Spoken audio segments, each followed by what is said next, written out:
As I've mentioned in the past, I've been pretty concerned about Donald Trump's America having its isolation policy, where it's very transactional. It's only like, well, we're only going to sort of protect you if we can get something out of it. And the way I see it, if you have a look at this, I think it was only 10 days ago, this report from India on Taiwan.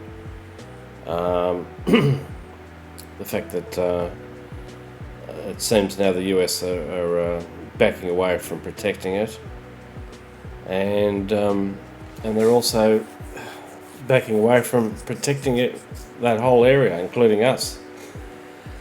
They're backing out of protecting Ukraine totally, and making crazy, things like, we'll get peace, no problem, but it's all pie in the sky, and people say, but if we don't give Russia Ukraine, and if we don't give China Taiwan, there's going to be a nuclear war. We're all going to die.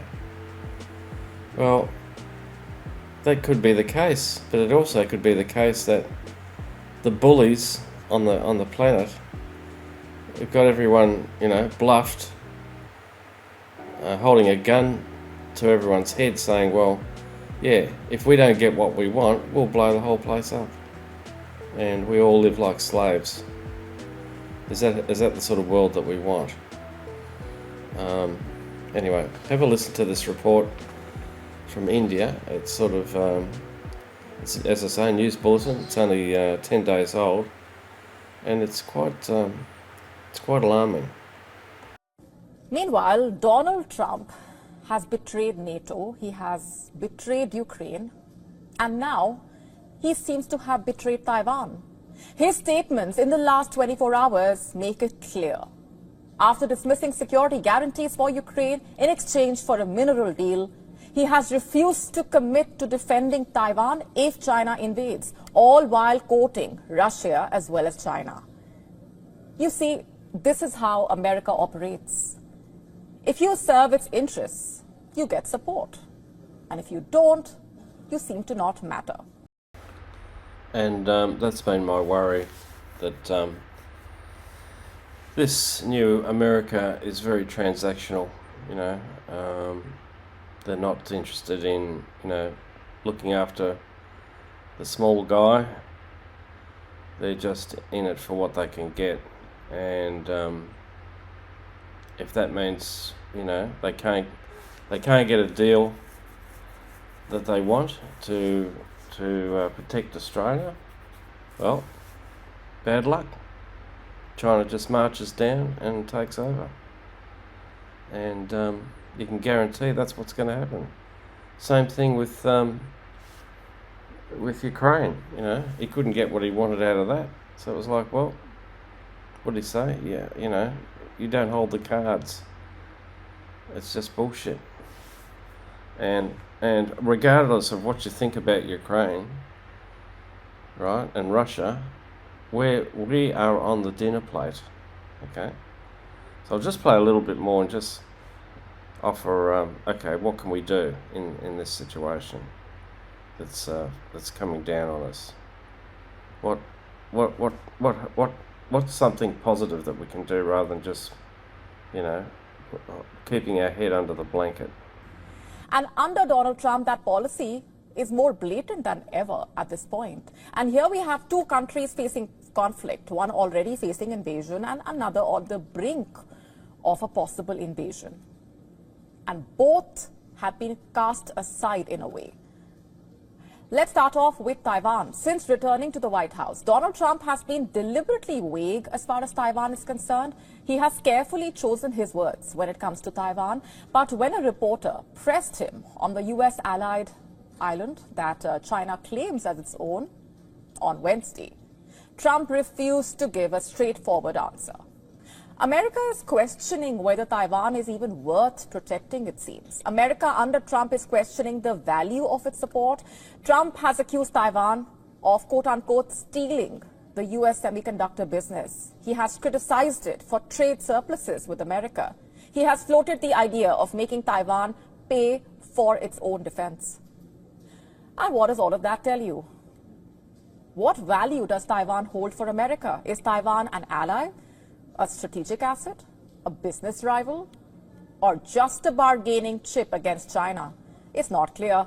Taiwan sees a shift as well, by the way. It has increased its defense spending while seeking closer ties with the U.S. And as for Donald Trump, he appears to focus on negotiations and business deals rather than military commitments. And this resembles his approach to Ukraine as well. So, okay, so what should we do?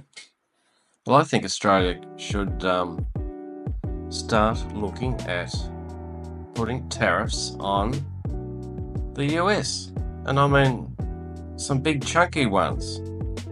So that we've got some leverage for some form of protection. You know, if US Trump is all transactional, then we have to be transactional back. And you know, it's not going to all go one way. We need to wake up. Okay, Australia needs to have a fair go, and you know, not get bullied, but in fact step up to the plate and put some sanctions or tariffs in place to sort of let the US know that, you know, we're not a pushover.